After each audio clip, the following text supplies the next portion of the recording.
आज भी इस पर्वत पे निवास करते हैं श्री राम जी के सबसे परम भक्त हनुमान जी। और लोगों ने कई बार उन्हें देखने का दावा भी किया है।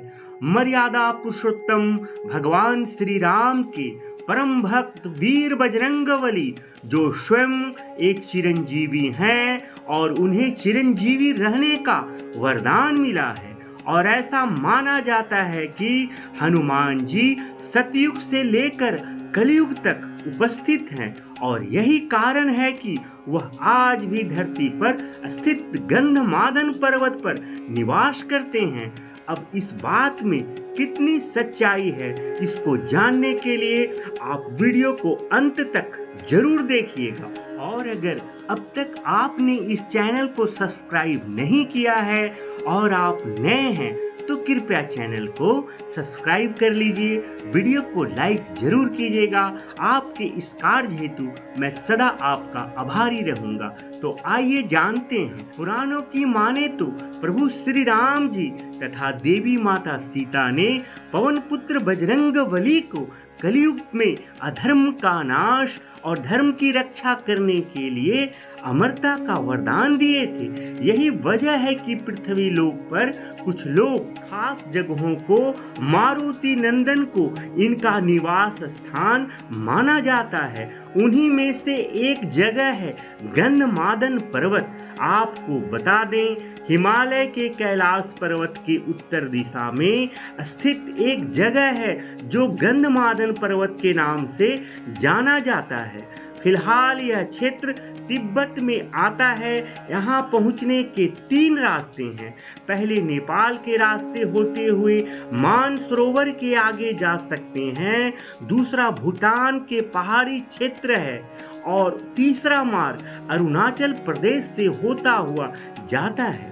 कई पुराणों में धर्म ग्रंथों में इस बात की पुष्टि हुई है कि गंधमादन पर्वत ही महावीर बजरंगबली का निवास स्थान है। श्रीमद् भागवत गीता में तो इस पर्वत के बारे में विस्तार से बताया गया है।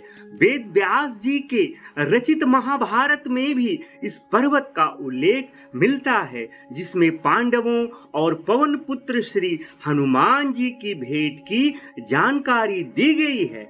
आखिर पवन पुत्र हनुमान जी ने पूरी धरती पर सिर्फ गंधमादन पर्वत को ही अपना निवास स्थान क्यों बनाए?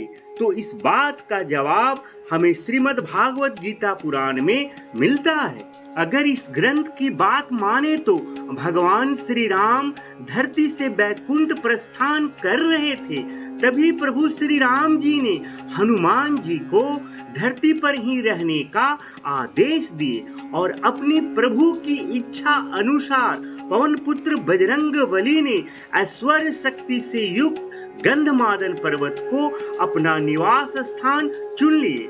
यहाँ अपने अज्ञातवास के समय सभी पांडव हिमवंत पार करके गंधमादन पर्वत पहुँचे थे।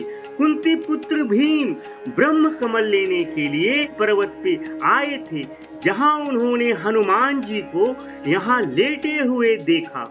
उन्होंने बजरंगबली को हटने के लिए कहा, लेकिन अंजनी पुत्र वहां से नहीं हटे। उन्होंने उल्टा भीम से ही उनका चरण पीछे करने को कहा। बलशाली होने के बावजूद भीम हनुमान जी को नहीं हटा सके और इस तरह कुंती पुत्र भीम का अहंकार भी चूर चूर हो गया। और ऐसा माना जाता है कि भीम ने अपने क्रोध को यहीं हराया था। कैलाश की उत्तर दिशा के अलावा दक्षिण के रामेश्वरम में भी एक गंधमादन पर्वत है। इस जगह से मारुति नंदन ने समुद्र पार करके लंका पहुंचने के लिए छलांग लगाई थी। वहीं इंद्रलोक में जाते समय अर्जुन को हिमवंत और गंधमादन को पार करते हुए बताया गया है। गंधमादन पर्वत अपने आप में ही बहुत खास है। पहले ये कुबेर के राज्य क्षेत्र में था। स्वर्ण नगरी लंका को खो देने के बाद धन के देवता कुबेर ने गंधमादन पर्वत पे ही निवास किया। यहाँ बजरंगबली से पहले भी कई महापुरुष रह चुके हैं। यह वही स्थान है जहाँ महर्षि कश्यप जी, कृपाचार्य, अश्वत्थामा, ऋषि व्यास, विभीषण, बाली और परशुराम जी ने तप किए थे। और तो और मार्कंडेय ऋषि ने भी, भगवान नारायण के उदय ने भी गंधमादन पर्वत के दर्शन किए थे। इसके साथ ही साथ कई देवता और ऋषि मुनियों ने भी, अप्सराओं ने, किन्नरों ने भी इस पर्वत को अपना निवास स्थान माने थे। ये सब यहाँ निर्भीक होकर विचरण करते हैं। आइए अब यह भी जान लेते हैं कि आखिर इस पर्वत का नाम गंधमादन पर्वत कैसे पड़ा। तो इसके पीछे भी एक रोचक कथा है। धर्म ग्रंथों के अनुसार इस पर्वत पर कई तरह के जड़ी बूटियां और वनस्पतियां हैं, जिससे पूरा वन और पर्वत सुगंधित रहता है। इसी के चलते इस पर्वत का नाम गंधमादन रखा गया। सुमेरु पर्वत के चारों तरफ से गंधजल पर्वत के नाम से जाना जाता है। आपको बता दें कि गंधमादन पर्वत के शिखर तक किसी भी वाहन से पहुंचना मुश्किल ही नहीं बल्कि नामुमकिन है। और तो और इस पर्वत पर कोई भी बुरी आत्मा नहीं पहुंच सकती है, क्योंकि पापियों को यहाँ रहने वाले कीड़े मकोड़े और विशाल सर्प डस लेते हैं। इतना ही नहीं, गंधमादन पर्वत के पास बहुत सी छोटी स्वर्णमणि और मोतियां भी चमकती हैं। इस पर्वत पर मानव जीवन की अवधि 11,000 वर्ष बताई गई है। यह विशाल पर्वत शिखर अमृत और अक्षय अनुभूति का स्तूप है। और गंधमादन पर्वत पर एक भव्य मंदिर भी बना हुआ है, जिसमें बजरंगबली के साथ भगवान श्री राम आदि की मूर्तियां भी विराजित है।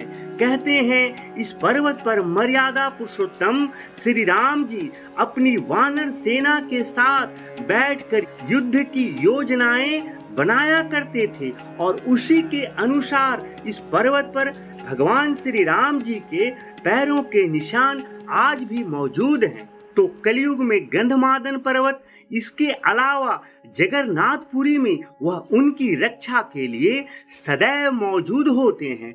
इसके अलावा पुराणों में यह उल्लेखित है कि जहाँ भी भगवान श्री राम की राम कथा होगी, वहाँ हनुमान जी गुप्त रूप में विराजमान होंगे।